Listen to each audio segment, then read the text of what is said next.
Os Atos de Pedro e os 12 Apóstolos. Introdução. Atos de Pedro e os 12 Apóstolos é um manuscrito encontrado nos códices da Biblioteca de Nag Hammadi, Codex 6. O texto, escrito provavelmente no século II d.C., contém duas partes, uma alegoria inicial e uma exposição gnóstica explicando seu significado. A alegoria descreve uma parábola semelhante à parábola da pérola descrita no Evangelho segundo Mateus 13, 44 a 46. Aqui ele está oferecendo uma pérola de grande valor. O negociante é evitado pelos ricos, mas os pobres vão a ele em grande quantidade, e descobrem que a pérola está guardada na cidade natal do negociante. 9 portões, que parece ser uma representação do nono céu.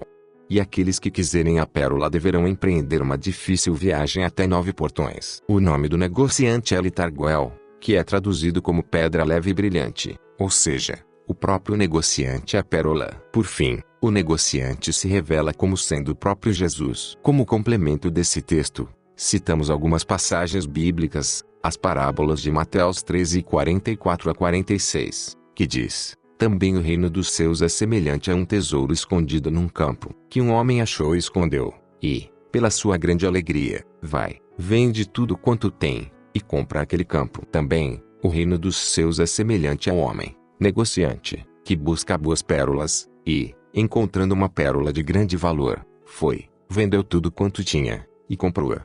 Uma outra comparação com este texto é a parábola do banquete do rei, citada em Mateus 22, 2 a 14, onde o rei envia seus servos aos ricos, aos negociantes, aos detentores de posses, e aos recém-casados, convidando-os para o banquete na corte real, mas apegados aos bens, e ocupados com os afazeres mundanos, eles rejeitam o convite. Então o rei envia novamente seus servos, desta vez aos pobres, aos mendigos e os que não possuem nada no mundo. E esses aceitam o convite para irem ao seu reino com alegria. Também por meio deste texto podemos compreender melhor as passagens de Mateus 19 e 24, onde Jesus diz que é mais fácil um camelo passar pelo fundo de uma agulha do que um rico conseguir entrar no reino dos céus. Isto, como agora podemos compreender com esse texto, é devido às armadilhas e aos ladrões que ficam inspecionando as almas na estrada de ascensão aos céus. E deve ser por esse motivo também que Jesus exclama em Lucas 6 e 20 a 21 dizendo: felizes sois vós, os pobres, porque vosso é o reino de Deus. E bem-aventurados vós, que agora passais fome e necessidades, porque sereis fartos. E Mateus 7,13, entrai pela porta estreita, pois larga é a porta e amplo o caminho que leva à perdição. E muitos são os que seguem por esse caminho. Porque estreita é a porta e difícil o caminho que conduz à vida, e apenas alguns poucos conseguem passar por ele. Também no livro apócrifo, Ensinamento Autorizado, Jesus diz: nós não temos nada neste mundo, a fim de que a autoridade do universo que surgiu não nos detenha nos domínios que estão nos céus, aqueles nos quais a morte universal existe, rodeada pelo individual e mundano. Dessa forma, a conclusão que tiramos é que se faz necessário a realização de um ritual de purificação e de desapego total a qualquer coisa deste mundo, tempos antes da morte do corpo, para que assim a alma se torne limpa, transparente e consiga passar sem ser vista ou sentida pelas inúmeras bestas selvagens que ficam na longa estrada que a alma deve empreender para chegar ao reino dos céus. Início do texto. O início do texto contém partes fragmentadas, que, propósito. Depois, nós, apóstolos, nós navegamos pelo corpo. Outros não estavam ansiosos em seus corações, mas em nossos corações estávamos unidos. Nós concordamos em cumprir o ministério ao qual o Senhor nos designou, e fizemos uma aliança um com o outro. Então descemos para o mar em um momento oportuno, que foi passado do Senhor para nós, e encontramos um navio atracado na costa pronto para embarcar. Então conversamos com os marinheiros do navio sobre a nossa subida a bordo com eles. Eles mostraram grande bondade para conosco como foi ordenado pelo Senhor. E depois que embarcamos, navegamos um dia e uma noite. Depois disso, um vento surgiu por trás do navio e nos levou a uma pequena cidade no meio do mar. E eu, Pedro, perguntei sobre o nome daquela cidade aos nativos que estavam no cais. Um homem entre eles respondeu, dizendo: o nome desta cidade é Habitação, isto é, trecho fragmentado, resistência da fundação. E o líder entre eles segurava o ramo de uma palmeira na beira do cais. Depois que desembarcamos com a bagagem, Entrei na cidade para pedir informação sobre a hospedagem. Um homem saiu com um pano amarrado à cintura e um cinto de ouro o envolvia. Também um guardanapo estava amarrado em seu peito, e estendia-se sobre os ombros e cobrindo a cabeça e as mãos. Eu estava olhando para o homem, porque ele era bonito em sua forma e estatura.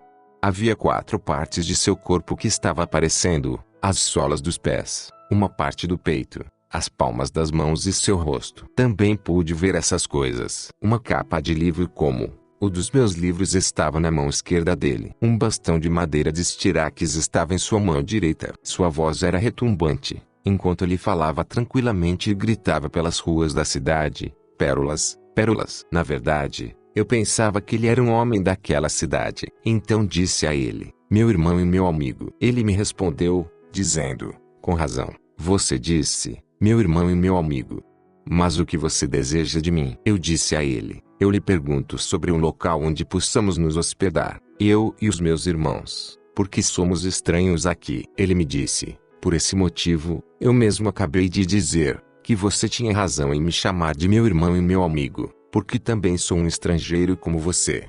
E, tendo dito essas coisas, ele continuou gritando: pérolas, pérolas. Então os homens ricos daquela cidade, ouvindo a sua voz, saíram de seus aposentos onde estavam escondidos, e alguns olhavam da parte inferior de suas casas, outros olhavam pelas janelas superiores, e eles não viram que podiam ganhar nada dele, porque não trazia uma bolsa em suas costas, nem embrulho algum dentro de seu pano da cintura ou sobre seu guardanapo do peito, e por causa de seu desprezo, nem o reconheceram. Ele, por sua vez, não se revelou a eles. Eles voltaram para seus depósitos, dizendo: este homem está zombando de nós. Mas os pobres daquela cidade, ouvindo a sua voz, se achegaram ao homem que vendia as pérolas, e disseram: por favor, pedimos que nos mostre uma das suas pérolas, para que possamos vê-la com nossos próprios olhos. Pois somos pobres, e não temos dinheiro para pagar. Mas apenas mostre-nos uma pérola, para que assim possamos dizer aos nossos amigos que vimos uma pérola com nossos próprios olhos. Ele lhes respondeu,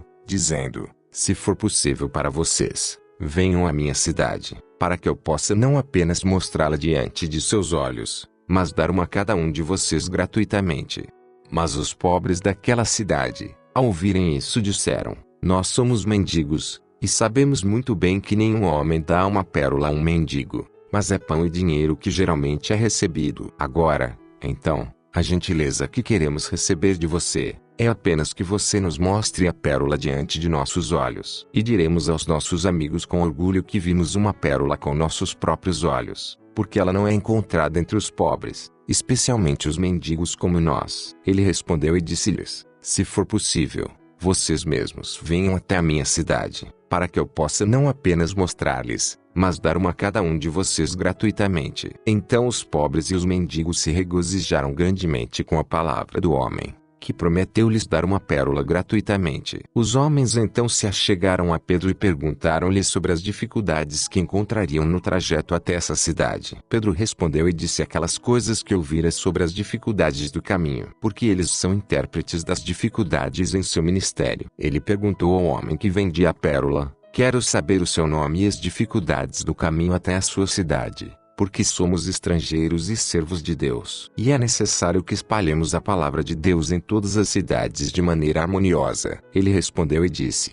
se você deseja saber o meu nome, me chamo Litargoel, cujo significado é a pedra leve e brilhante, semelhantes a uma gazela.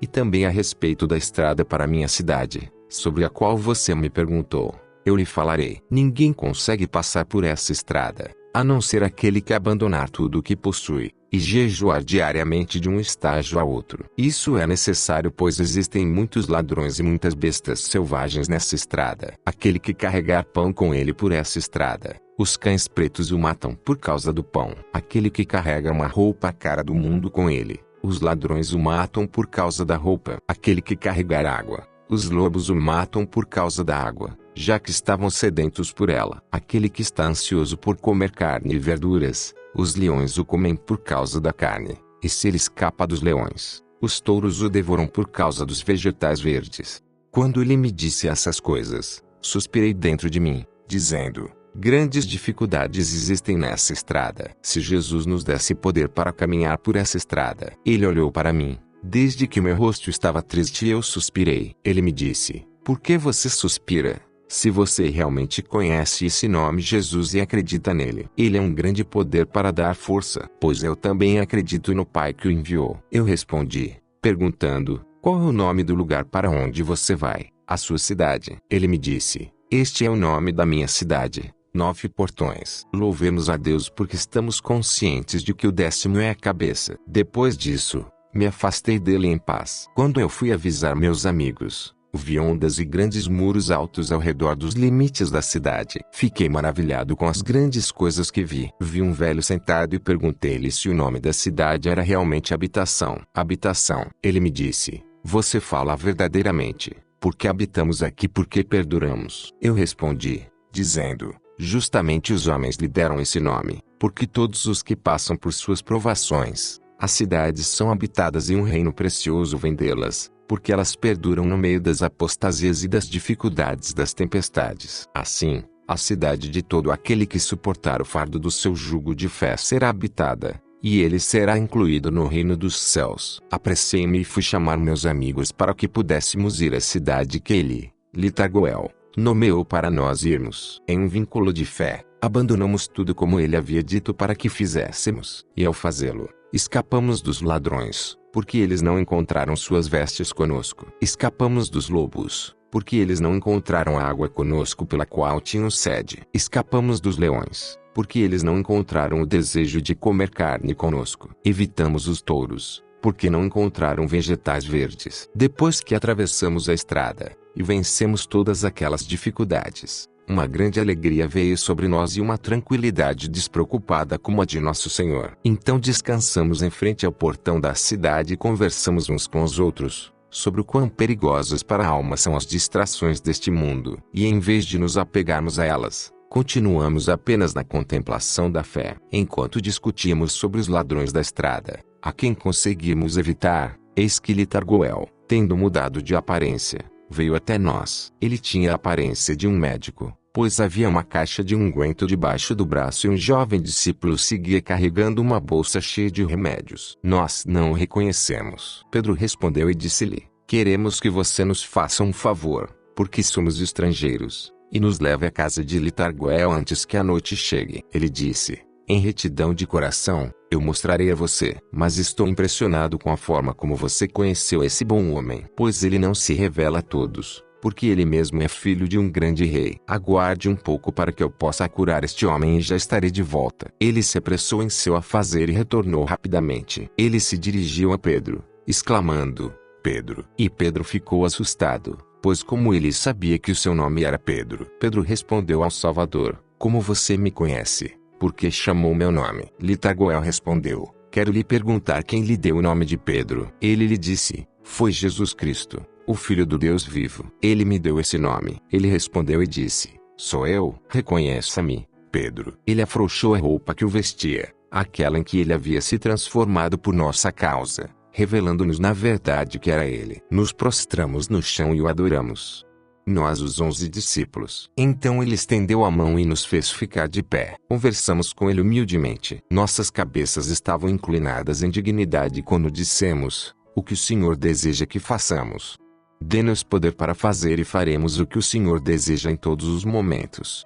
Então ele lhes entregou a caixa de unguento e a bolsa que estava na mão do jovem discípulo. Ele ordenou-lhes assim, dizendo, vá para a cidade de onde você veio, chamada Habitação. Continue com perseverança enquanto ensina a todos aqueles que creram em meu nome, porque eu sofri com as dificuldades da fé. Dá essas recompensas aos pobres daquela cidade, dê o que eles precisam para viver, até que eu lhes dê o que é melhor, o que lhes prometi e disse que lhes darei gratuitamente. Pedro respondeu e disse-lhe, Senhor, você nos ensinou a abandonar o mundo e tudo o que há nele. Nós o renunciamos por sua causa. O que nos preocupa agora é conseguir comida para um único dia, onde poderemos encontrar os mantimentos que você nos pede para prover aos pobres. O Senhor respondeu e disse, ó Pedro, era necessário que você entendesse a parábola que lhe contei. Você não entende que meu nome, que você ensina, supera todas as riquezas, e a sabedoria de Deus supera o ouro, e a prata e pedras preciosas. Então ele lhes entregou a bolsa de remédios e disse: cure todos os doentes de todas as cidades que acreditam em meu nome. Pedro teve medo de responder pela segunda vez. Então ele sinalizou para aquele que estava ao lado dele, que era João: você fala desta vez. João respondeu e disse: Senhor, diante de você, temos medo de dizer muitas palavras. Mas é você quem nos pede para praticar essa habilidade. Porém, não recebemos treinamento para sermos médicos. Como então saberemos como curar corpos como você nos pede? Ele respondeu: você falou corretamente, João, pois sei que os médicos deste mundo curam apenas o que pertence ao mundo. Os médicos das almas, no entanto, curam o coração. Cure os corpos primeiro, para que vejam que vocês possuem poder real de curar, sem o uso da medicina do mundo, e assim eles possam acreditar em você, e reconheçam que você também possui poder para curar as doenças do coração.